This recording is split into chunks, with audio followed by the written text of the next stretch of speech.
legendary socialist politician Tony Benn, once called the most dangerous man in Britain by the Daily Mail, would have turned 100 last week. He was a Labour MP for over 50 years, holding several significant cabinet posts in the 1960s and 70s, and even competing for party leadership in 1988.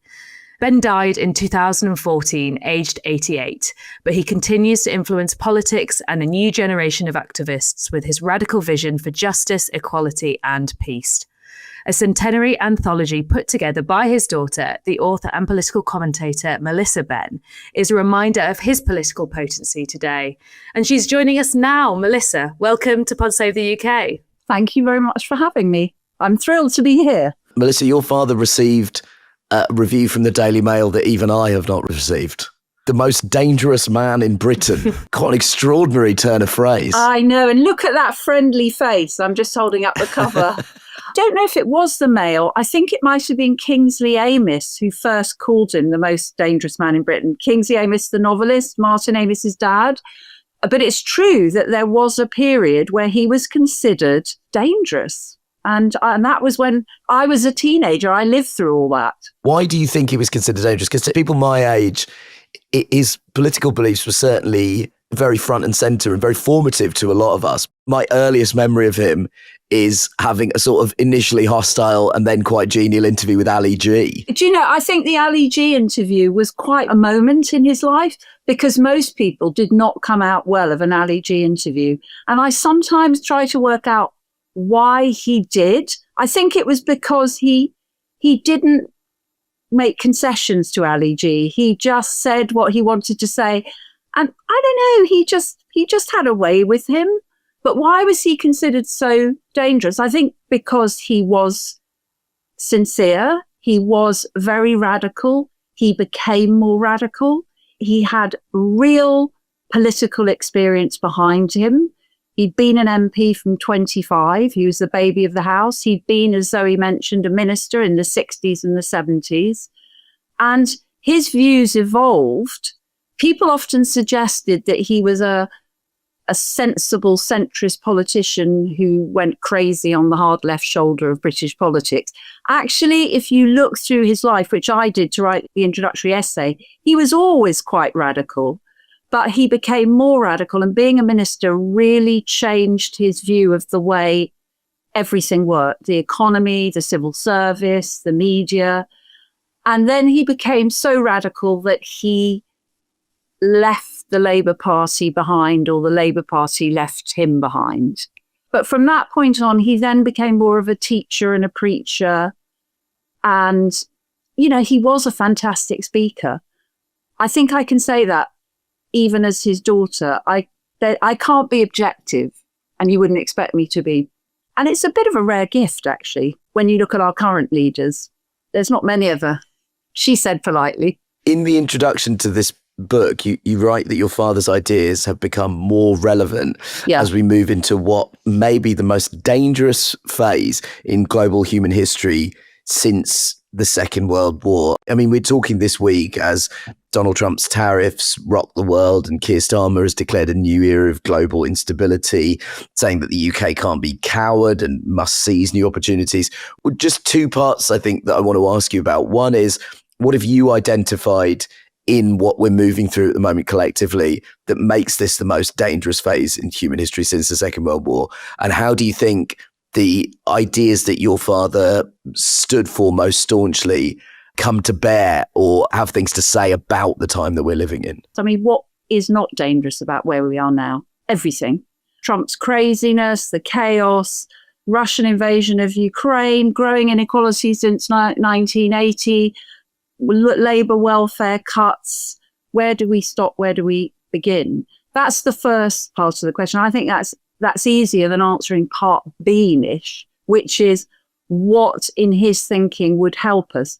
And the thing I would want to say here is that because of the recent political history, particularly Boris Johnson, pause for a feeling of unhappiness, defeating Jeremy Corbyn in 2019 seemed to suggest, as did Keir Starmer's broad but shallow victory, that the left were defeated. And actually, I am now old enough to see and to remember my father saying, all politics is cyclical. And I now see a role again for the left at this moment. I can tell you what he would have thought about domestic politics and what the left are thinking about domestic politics.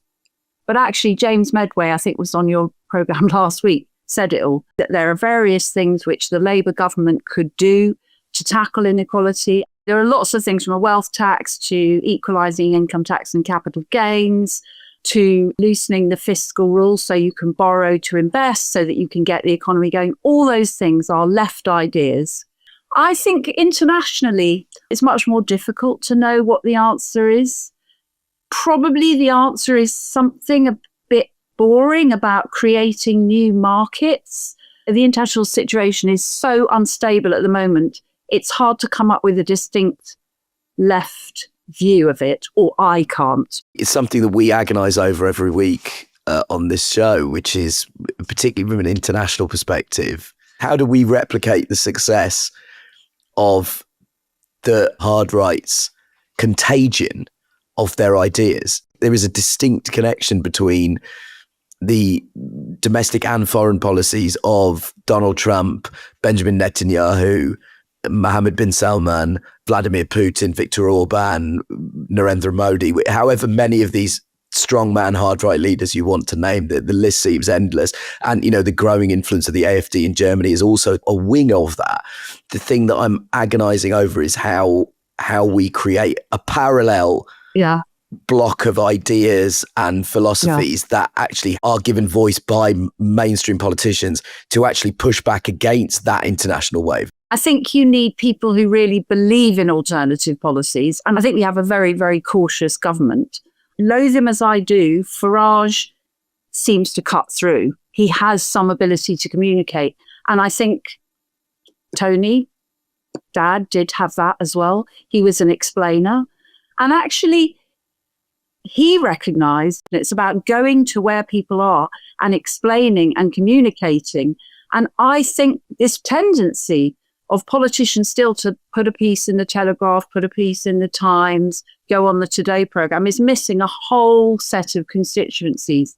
One of the things that your father absolutely was staunchly anti-war. And he argued that all war represents a failure of democracy, calling for international cooperation, especially around human rights. We've actually got a clip of his stunning speech against the Iraq War that we're going to play in now. War is an easy thing to talk about. There are not many people of the generation that remember it. The right honourable gentleman served with distinction. The last war I never killed anyone, but I wore a uniform. But I was in London in the Blitz in 1940, living in the Millbank Tower where I was born.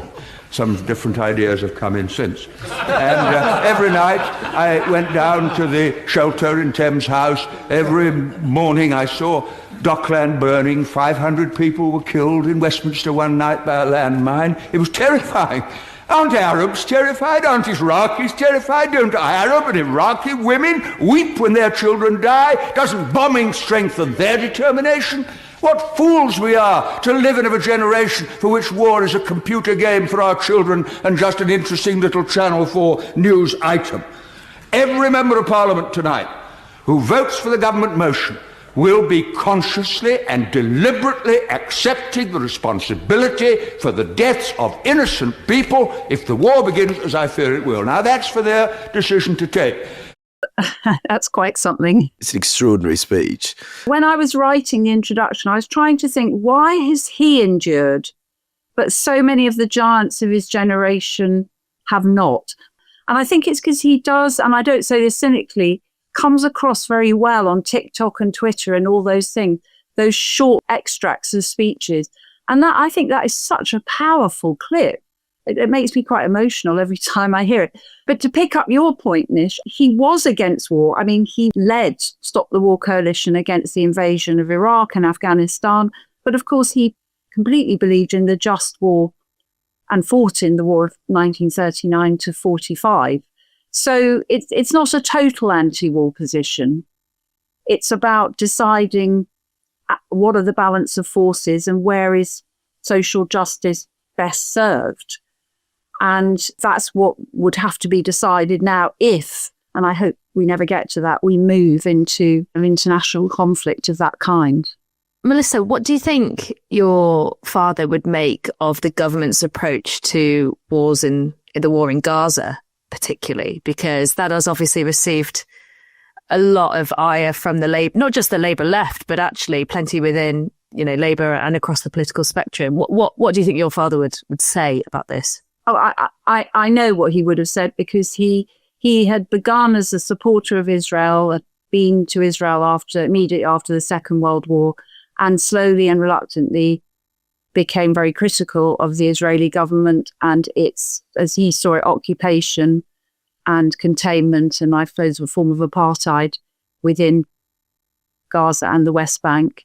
And he would have spoken out unequivocally and constantly about what has happened in Gaza and the massive loss of life, like Jeremy Corbyn does now, and like many on the left do. And he would not have accepted that it was a form of anti-Semitism. He would have made it very clear, as people do now, that it's a criticism of the Israeli government and the right who are in control of the Israeli government, and the way they are waging a war against the Palestinians. So I have no doubt about that. Melissa, let's talk a bit about your work, because one of the things that the broad left, I'll call them, can often unite behind is the importance of education. And obviously this is a big point of yours. And as we know, the Children's Wellbeing and Schools Bill is making its way through Parliament, and it includes a raft of measures that are going to impact schools. Love to hear from you about what you think the big reforms are that we should be paying attention to, and just your thoughts on the bill. How will it actually protect children? Is there anything missing? What are your reflections? Yeah, I mean, I think I would take a step back and talk about the bill in a slightly different way. Having lived through the Gove era, Michael Gove, as some people may remember, was Secretary of State for Education in the coalition government. And he just within a year kind of revolutionized the school system. He cut the links with local authorities. He crammed the curriculum full of traditional views about things. He marginalized teachers and so on. And my thinking about this Labour government is that it's always the way that the right, I mean, Trump's a perfect example. The right often are much bolder, and they come in and they don't give a damn, in a way. And Labour's come in with these rather moderate reforms, really. Children and Wellbeing Bill, I mean, it covers lots of things, children in care and all sorts of things. But on education, none of it is revolutionary. None of it is tackling the catastrophic decline of local connection to schools, which we've seen with the catastrophic decline of local authority. None of it is tackling the big academy chains, some of whose leaders earn, I think, twice or even more than the Prime Minister does. These are new power centres. And I think what's really striking, and it's also true about VAT on private school fees, is that these people are very powerful within political culture, and they are assaulting the Labour government for its mild reforms. They don't like Bridget Phillipson because she and Rachel Reeves are quite tough about the 20% imposition on private schools. Certain figures like Catherine Birbalson, which some of your listeners might know of, who is a quite, let's say, controversial head teacher in my borough of Brent, has said that Bridget Phillipson and Becky Francis, who's leading the curriculum review, will destroy our schools. It's crazy. It's the Gove, there should be a word for the Gove universe. The people that Gove enabled and promoted, who now have quite a lot of control of our education and a very clear view of what education should be like, which is a kind of diluted private school approach for the masses. They are just not going to let Labour do something a bit more democratic and inclusive. We should say one of the people he emboldened most publicly, one of his great mentees, Kemi Badenoch, has said that this is an act of vandalism where deprived children will pay the price. Melissa, is it worth just engaging with us for a second in what this bill actually does positively that seems to have wound Kemi up to such an extent? What does the bill do? It says that all schools should teach the national curriculum, that schools shouldn't be allowed to have exceptions. It says that you should have qualified teachers in every school. It's talking about bringing in free breakfast clubs in every school. And it's saying that schools should not be allowed to propose and enforce branded uniform that's very expensive for the thousands of children from homes that are struggling with the cost of living. I mean, that is not revolutionary stuff. A lot of head teachers who are not within that Gove universe have said this is a kind and thoughtful bill and that it should be supported. So I don't think we should listen to those hysterical voices on the right about what Labour are doing on education. And similarly, I was looking at the figures today about VAT on private schools. Huge fuss about that. Huge fuss. I'm part of a group called the Private School Policy Reform Group, and we're just about to look at the coverage of the VAT proposal. And I think almost every day there are people saying this is going to destroy a wonderful pillar of society. If you look at private school fees from 2000, they've gone up 75% in real terms anyway. Nobody has left private schools. The figure stays the same at 6 to 7%. We were told the state schools would be flooded and wouldn't be able to deal with all the refugees from the private sector because they couldn't afford it. The reports from local councils are that there's hardly been a shift at all. I accept there are some parents whose children are in special needs schools because the state can't cope with special need provision. That's a separate question. That's a huge problem in the education world. What is your feeling about that? Well, I'm not a particular expert on it, but from just thinking about it and reading about it, it's a crisis that has been evolving and building. It has not been solved. It is now on Labour's plate, and it's probably largely a budgetary question. And that goes back to what we were talking about earlier, money. We are told there is not money for our public services. In fact, we may have to face cuts. You can't solve all problems by changing regulations. You can't solve the problems in our schools actually by harmonising the curriculum. At some point, you have to spend money and money on the children who need it most. But they're not going to do that. Well, you talk about these, this bill isn't really radical in the way the education system maybe needs it to be. What things would you implement that could change our education system? I think you need to look at European systems that have much longer and more serious teacher education schemes so that it is a genuine vocation and that you think of it as a job for life. You think about what people who are going through the education system as educators are going to need. People who want to have families and so on, people who might want to work 4-day weeks. And you don't pile them with all sorts of data tasks and an overstuffed curriculum and make it a job hard to do. And you give them more autonomy in terms of doing their job. So I think we've gone really wrong in the way that we treat teachers and therefore the way that we treat learners. I just want to briefly return to something your father said. He said, there is no final victory as there is no final defeat. There is just the same battle to be fought over and over again.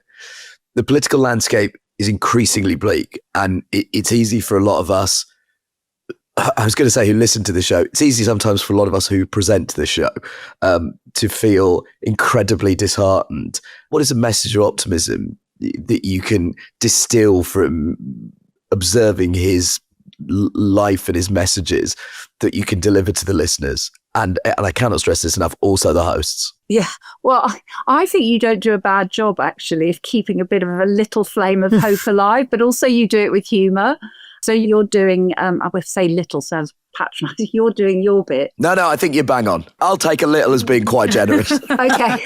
And also, I think, I don't want to sound sycophantic either. So the other thing that I would say is, I think he was absolutely right. There have been so many points of demoralisation, even in the last 10 years. I mean, the moments seem to be getting bigger and worse. But there is no final defeat. And I think that's something else the left have to do is think what are the cells and communities and groups and constituencies where we can start to talk about resistance but also generate good ideas for change, spread some radical ideas, do it with hope and humour. Make sure that you protect your own well-being. Politics is a brutal business. And so you've got to fight, but keep your own sense of balance. And I don't think there's any more magic answer than that. And speak up. That's the best I can offer.